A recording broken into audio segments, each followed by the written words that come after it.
ватандастарым, жерлестерим, баршаңызға Стамбулдан сәлем. Біз апта соңы кезекті бір серуенімізге шықтық. Көптен көрі барғымыз келіп жүрген Базилик цистернасына барғымыз келіп тұр. Ешқандай жоспарсыз шыға салдық. Негізі немі барғымыз келген кезде реставрация қайта жөндеу жұмыстары жүріп жататын. Осы реставрациясы бітті, бірақ туристер қалың, туристердің ұзын сонар кезекте тұрады, адам кіргіміз келген жолы. Осы жолы барып көреміз, егер мен де кіріп көрген жоқпын. Егер бұйырса кіре алсақ туристермен бірге, онда бірге тамашалайтын боламыз.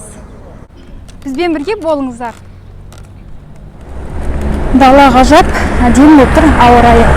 Бағына шығамыз деп үйде. Ән шығам, міне шығам деп тұрған кезде кешкі сағат 5 болды.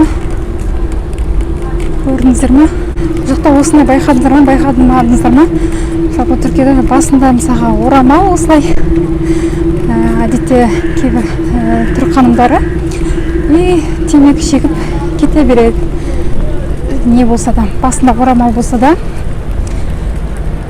Бұл біздің Түркияда нормальный жағдай. Басында сондай күлтүр шоктар жасаған. Ең алғаш келген кезде метро ашылғалы жақсы болды. Мармарай. Бұяқта метро көп, бірақ Мармарай жалғыз біреу ақ. Осы ашылғалы өте жақсы болды. Түркияда осындай көше иттері өте көп. Мармарайға басып өттік. Барлығы. Көше ұйықтап қалды. Барам дегенше оянса жақсы.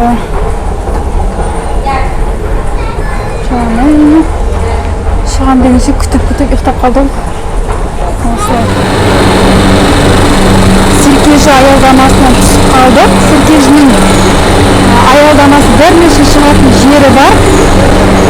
Ана басынан шықсаңыз Серкежі Емлені базарынан шығасын. Біз қазір бұйырса Гүлхане жақтан шығуымыз керек. 9 қабат жердің астындамыз. Бұл кәдімгі 9 қабат, 7 қабат деп сөздің орауы келген соң айтқан жоқпын. Шынында да 9 қабат жердің астындамыз. Біз лифтімен 9-шы қабатқа жоғарыға көтерілеміз жердің үстіне.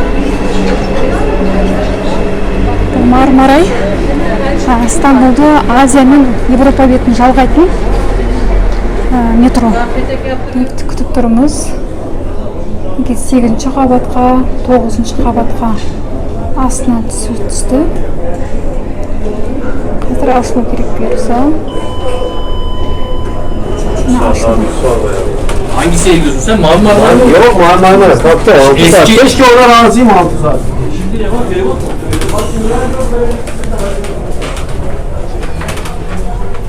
Жоғарыға көтерілеміз.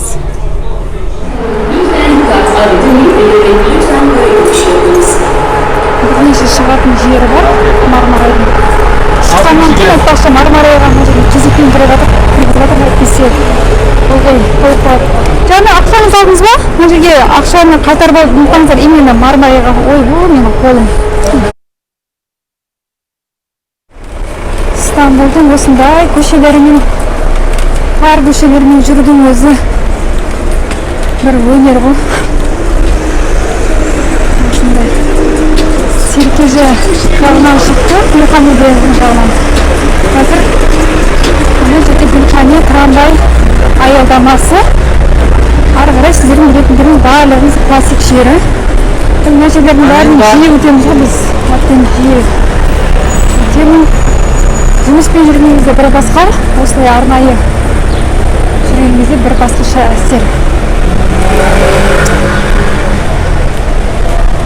Сол жерлерде осындай дүкендер болады да, бізде осылардың бәрін дәл осылай орталықта тұрса, қаланың көркін біз тұрды дәл орталықта нағыла береді ғой. Санал дүкендер нормально. Ішінде кейбір дүкендер бар, бәрін өтіп кетті. Андай кім бұзылу керек дүкендер ғой, бірақ білмеймін. Кәдімгі әкесінен қалған мал мекен бұзбайды әйтеуір сондай нелерді. Бізге чемодан алып береді, керімі ойында жүр ғой деймін. Ұстап қояды. Осыларды айтам, аламыз денелердің бәрін мына жердің арендасын қалай өткізеді, қашан көрсем кейде бос тұрады. Бос жерін соларға айындап қоясың ба елдің кәді болмасын. Қазір Гүлхане трамвайы аялдамасы. Біз мына жаққа қарай жүреміз.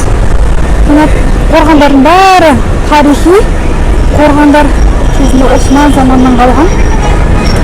Сәлем беріп қояды сіздерге. Осы көшені жақсы көрін.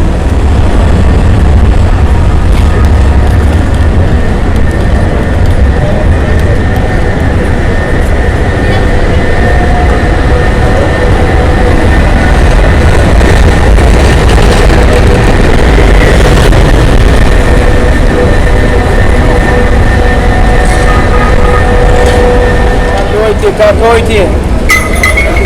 Классикалық Сұлтанахмет.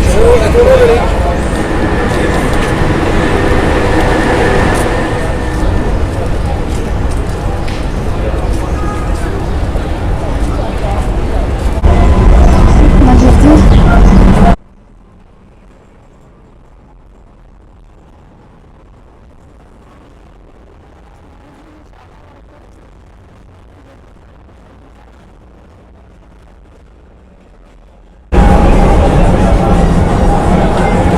туристік мекендер.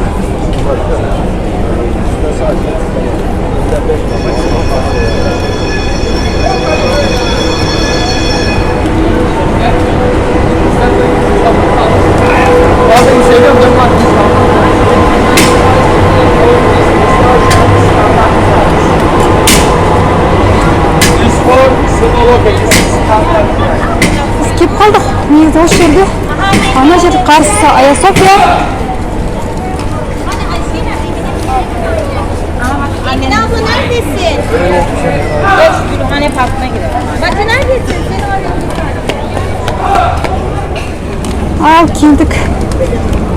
Кезекте тұрамыз.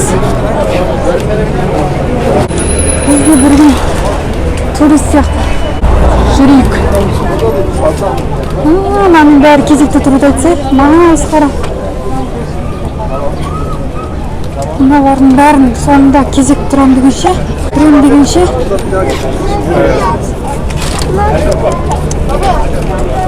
қашан көрсем осындай өтер. Қай уақытта келу керек?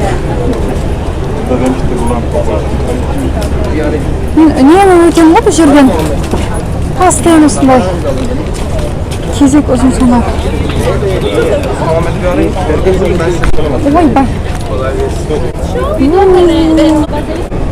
Достар, бүгін біз жұма күні келген едік. Апта соң адам көп болатын шығар деп жұма күні келдік. Қазір кешкі сағат 6 болып қалды. Негізінен жаңағы осы жерде тұрған қызметкерлерден сұрадық. Интернеттен алса билетті кезексіз мына беттен өтеді екен. Мына жақтан өтуге болады екен. Бірақ қазір ешқандай интернеттен алудың қажеті жоқ деді бізге. Максимум 5 минут қана күтесіңдер. Тез жылжиды кезек. Расымен кезек тез жылжып жатыр. Сенің селфи түсіре алмайтын досың мына жерде. Алдыңғы камерадан селфи мүлдем түсіре алмай мынандай өз камерадан. Жана турист. Кім бұл? Жапониядан келген турист па? Кезекте тұрмыз.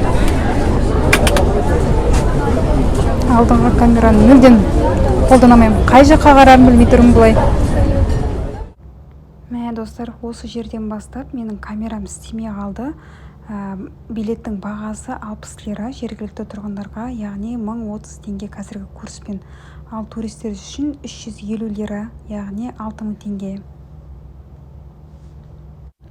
Мә достар, ішіне кіргеннен қайран қалдым мына сарайдың ішіне.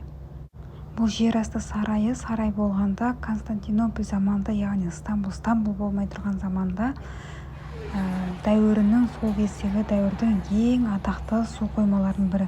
Жалпы Стамбулда мұндай су қоймалары өте көп, бірақ мынау ең үлкені әрі ең жақсы сақталғаны. Дәл осындай су қоймалардан Стамбулда 40 шақтысы бар. Мыналардың барлығы грек-рим мәдениетінің жәдігерлері ғой, бірақ осының барлығын Түркия көзінің қарашығындай сақтап, әлі күнге дейін реставрациядан өткізіп, осылай туристерге ұсынып жүр. Бұл жерге мен де алғаш рет кіріп тұрмын. Мен ойлағанымда өте үлкен екен, мынаны кәдімгідей ат шаптыратындай үлкен бір жертөле. іші осындай қара көлеңке болып тұрады. Сапасы егер жақсы камерамен келу керек екен мына жерге. Сапасы үшін алдын ала кешірім сұраймын достар. Мына тұрған бағандардан ішінде 336 баған бар екен. Әрқайсысының биіктігі 8 метрден. Ара қашықтығы 4-5 метрден кәдімгідей ең үлкен аумақты алып жатыр. Бұл цистернаның ішіне 80 000 тонна су сыяды екен. Кәдімгідей жаңбырдың суын сақтаған деген мәлімет бар. Әрине Осман заманында бұны түріктер қолданбаған, себебі исламның ережесіне, шарттарына сәйкес бұндай тоқтап тұрған су емес, тазалық маңызды болғандықтан ағынды су қолданатын болған мұсылмандар. Бұл цистернаның ішіндегі туристер үшін ең маңызды нәрсе бұл осы медуза, яғни медузаның басына қойылған 2 колонна. Бұлайынша жұрт 4-ші ғасырда салынған осы су қоймасын көру үшін емес, осы мен отырған сияқты осы бәрі осы медузаның басын көруге келеді. Медуза деген бұл грек мифологиясында шашының орнына жыландар ширатылған, бір қарағанда адам сеспей қатыратын жалмауыз екенін көпшілігі білетін шығар, сондықтан арнайы тоқталмай кетейін оған.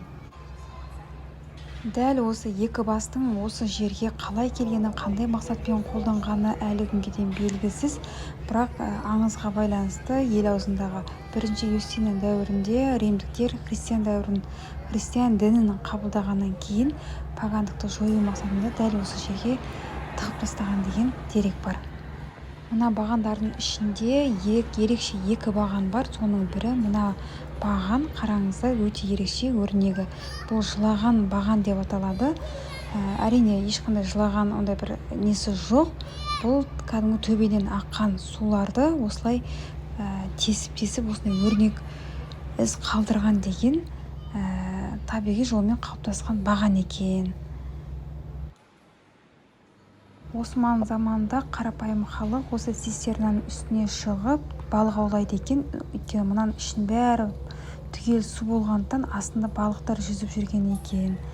Міндетті түрде Стамбулға келсеңіздер, жолдарыңыз түссе келіңіздер. Дәл Сұлтанахметте Айя София мен Сұлтанахмет мешітінің қарама-қарсысында орналасқан. Достар, біз базилика цистернасынан шықтық. Басқа жақтан кіріп, дәл қазір мүлдем басқа жағынан шықтық, 40 метр тереңдікке кірдік. Ішінде мүлдем басқа.